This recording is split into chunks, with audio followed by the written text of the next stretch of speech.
On this week's episode of What's Up Weekly, we hear from the winner of the 2020 Miss IU pageant.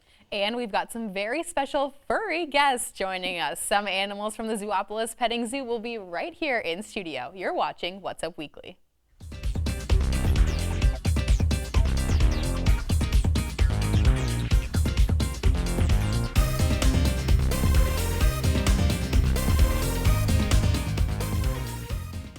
Hello, and welcome to this week's episode of What's Up Weekly. I'm Charlie Rubeski. And I'm Kendall Yankowski.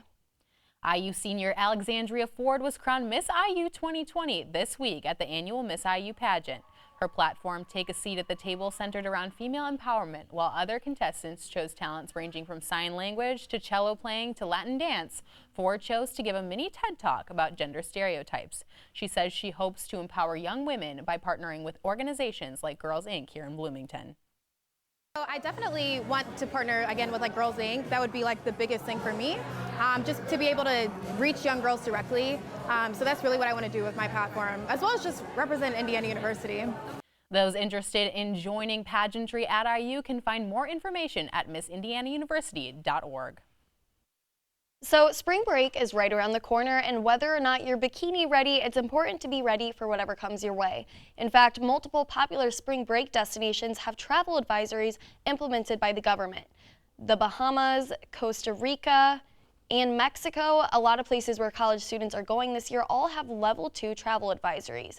So what exactly does this mean? It means to exercise increased caution when traveling to these areas.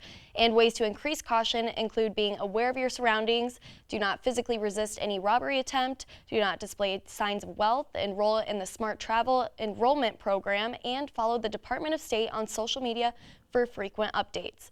And we're going to take a quick break, but when we come back, we'll have some special in-studio guests you won't want to miss.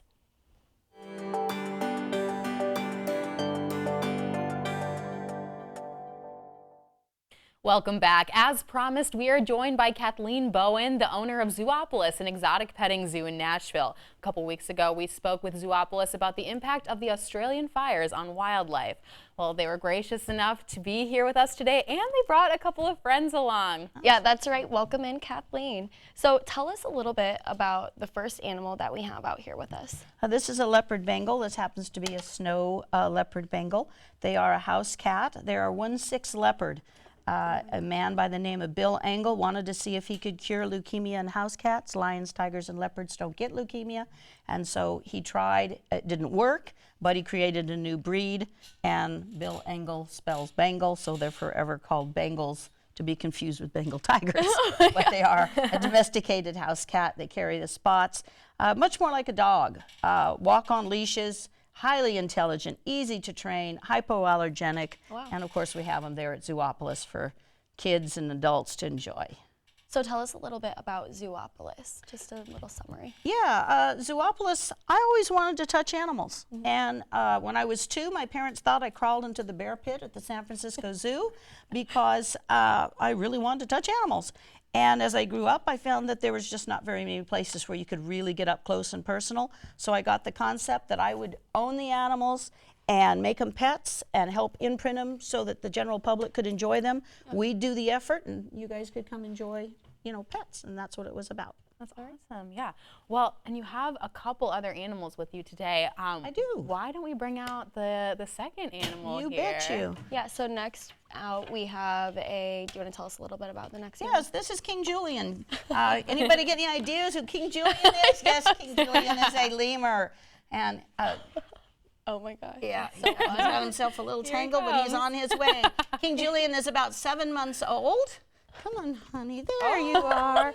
And King Julian, yes. And King Julian, you are friends. Yes, you are. Oh my gosh. This is King Julian. When you come to the Zoopolis, you are able to pet and interact with all the animals. Like I said, that's what I was all about.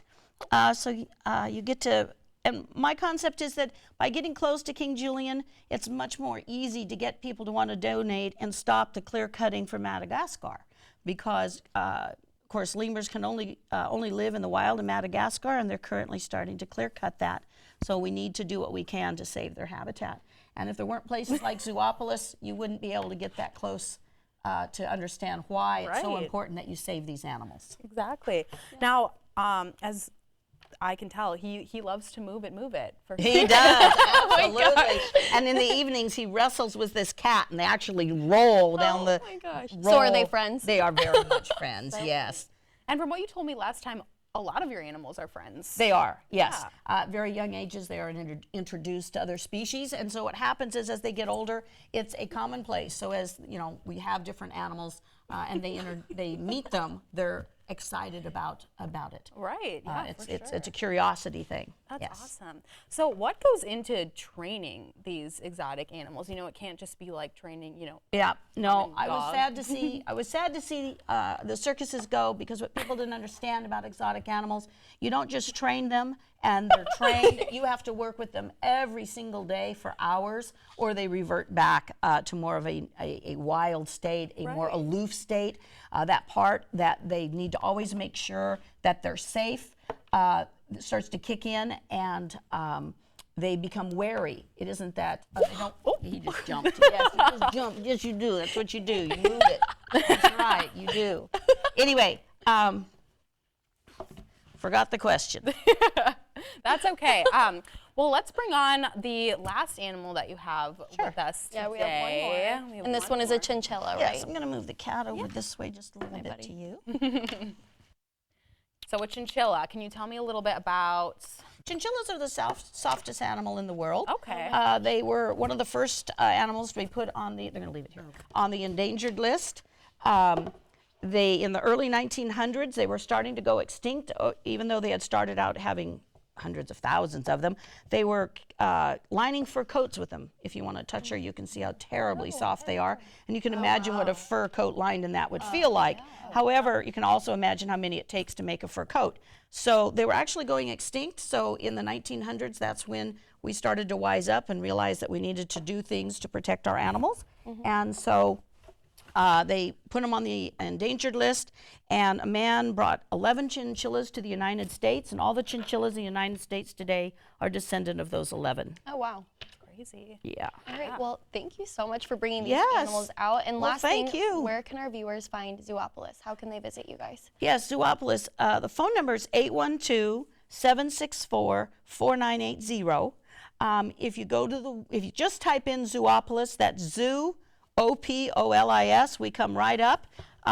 And you can see us on Facebook. You can find our website. And of course, you can make a reservation and come out and enjoy all the kiddos. Awesome. And can you tell us just a little bit more about what we'd expect to see there? Some other animals that you have? You can interact with the timber wolf. You can go in with Coda Mondays and raccoons, prairie dogs, wallabies. The kids can get a picture on the back of a zebra, the red fox. Then we have normal farm animals. If you want to do the beginning ticket for toddlers, we've got, of course, the alpacas, the goats, the sheep, chickens, all kinds of things like that as well. We have over 40 different species. Awesome. Well, that sounds like such a great time.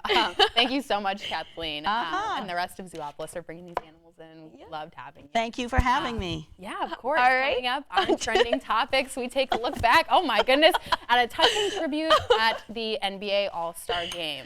And there's an unexpected new TikTok star, and it's someone you probably already know. We'll tell you who it is. That's right. Stay with us.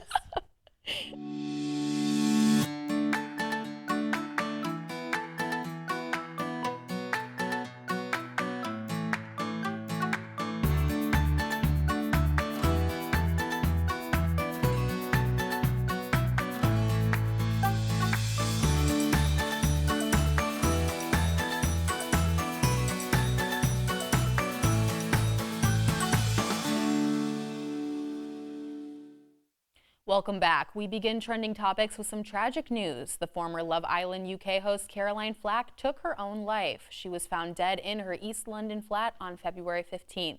She was only 40 years old. Love Island canceled its airing on Sunday and instead returned on Monday, featuring a special tribute to its host since 2015. And in response to the tragic passing, her family said in a statement to the Press Association, "We would ask that the press both respect the privacy of the family at this time." And we don't usually dabble in sports, but for an event like this, we kind of have to. The NBA All-Star Game was over the weekend and was star-studded, to say the least. Yeah, and not only that, there was also a tribute to the late Kobe Bryant, his daughter, and the 7 others killed in a helicopter crash last month. Magic Johnson opened up the event, Jennifer Hudson performed, and Team Giannis all sported jerseys with the number 24, Kobe's former number. Earlier this week, Kobe and his daughter were laid to rest in a private funeral service. On February 24th, the Staples Center in Los Angeles will host a public memorial service. And everyone knows how popular TikTok is. It's the latest social media craze, and one of our favorite celebrities, Northwest and her mom Kim, recently took the app into their own hands. That's right. Check out this mother-daughter duo TikTok. Oh my Very much. I think we should try this next. Yeah, no, we'll do this next week. This will be our next in-studio segment. Yeah. How to do TikToks. How to TikTok. Exactly. That'll be a good one. Very cute. Well, and that's what's up this week. Tune in next week for more local and entertainment news. And don't forget to follow us on social media to find out what's up throughout the week. For What's Up Weekly, I'm Charlie Rubeski. And I'm Kendall and Charlee. Thanks for watching. We'll see you next week.